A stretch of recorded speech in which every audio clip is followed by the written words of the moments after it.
Ce moment, c'est le 15e rendez-vous que nous avons avec Thérèse de l'Enfant Jésus.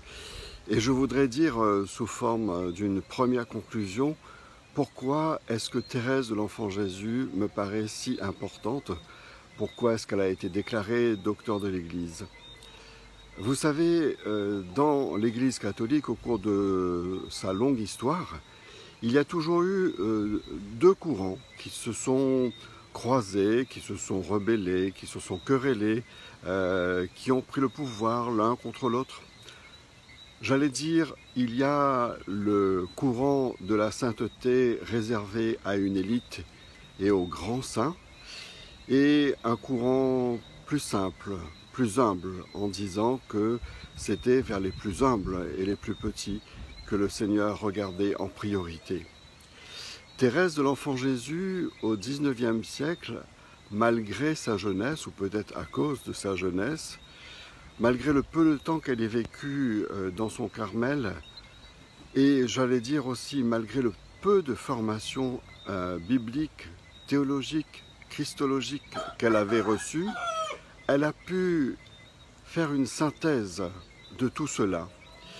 Et je peux vous le dire, elle a pu libérer des millions d'âmes catholiques qui se sentaient incapables de pouvoir devenir saints.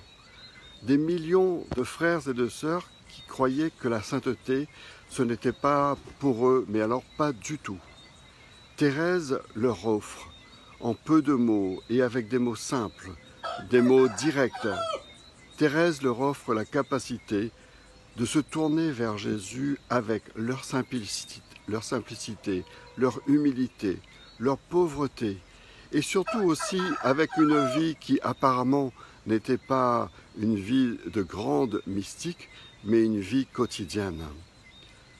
Thérèse nous invite à servir Dieu, à suivre Dieu, à être ouverts à nos frères et à l'Église, dans les services les plus simples et les plus modestes.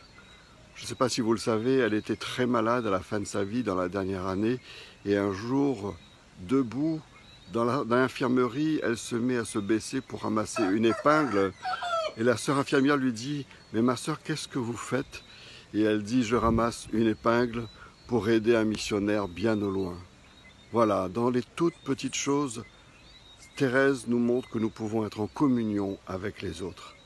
Alors, avec le chant du coq qui nous rappelle que le jour se lève, nous allons maintenant nous mettre en route avec Thérèse. Très bonne journée à vous.